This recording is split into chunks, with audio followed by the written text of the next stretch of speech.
রমজান মাস হচ্ছে রহমতের মাস। বছরের অন্যান্য দিনগুলোতে পরিবারের সাথে একসাথে বসে খেতে না পারলেও পরিবারের সবাই একসাথে বসে ইফতার করতে পারি। হ্যালো, আসসালামু আলাইকুম। পরিবারের সবার সাথে বসে ইফতার করার আনন্দটা একেবারেই অন্য রকমের। এবছর যারা যারা পরিবারের সাথে ইফতার করছেন তারা অবশ্যই আলহামদুলিল্লাহ বলবেন, কারণ পরের বছর আমরা সবাই এই রমজান মাসে একসাথে থাকতে পারবো কিনা তার কোনো গ্যারান্টি নেই। তাই বর্তমানে যতটুকু সময় সবাই একসাথে আছি সেই সময়টাকে উপভোগ করুন আর আল্লাহর কাছে শুকরিয়া আদায় করুন। সারাদিন রোজা রেখে সবাই মিলে একসাথে ইফতারের আয়োজন করে একই থালায় ইফতার মাখিয়ে খাওয়ার মজা সবাই বুঝবে না। আচ্ছা, আমরা কিন্তু পরিবারের সবাই মিলে ইফতারের সবকিছু একই গামলায় মাখিয়ে একসাথে খাই। আপনারাও কি এভাবে খান? আমাদের মতো বাঙালি মধ্যবিত্ত পরিবারে ইফতারিতে ছোলা, বুট, পেঁয়াজু, মুড়ি, বেগুনি ইত্যাদি কম বেশি প্রতিদিনই এগুলো বানানো হয়। আবার যে পরিবারে রোজ ইফতারে ভাত খাওয়া হয় সে পরিবারেও এসবের কিছু না কিছু রাখবেই। আমরাও মাঝে মাঝে ইফতারিতে ভাত খাই। তবে আজ আমাদের পরিবারের মেলা সদস্য হওয়ায় ঘটা করে ইফতার করার আয়োজন করেছি।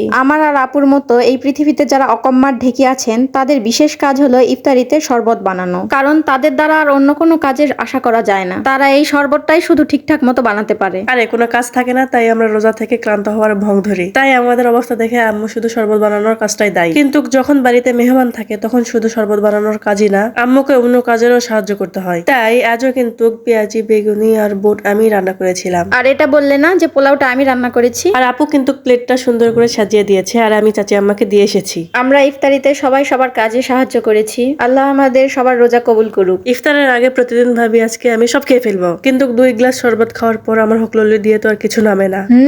সবই ঠিক আছে, কিন্তু এই পোলাওয়ের সাথে মুড়ি মাখা খাওয়ার কাহিনীটা কি? ঘটনা অন্য কিছু হলে আমাকে কানে কানে বলে যেও প্লিজ। এতদিন মুড়ির সাথে বুন্দিয়া জিলাপি খেয়েছো আমি মেনে নিয়েছি, কিন্তু এখন যে তুমি মুড়ির সাথে পোলাও খাচ্ছ এটা তো আমি কিছুতেই মানতে পারছি না।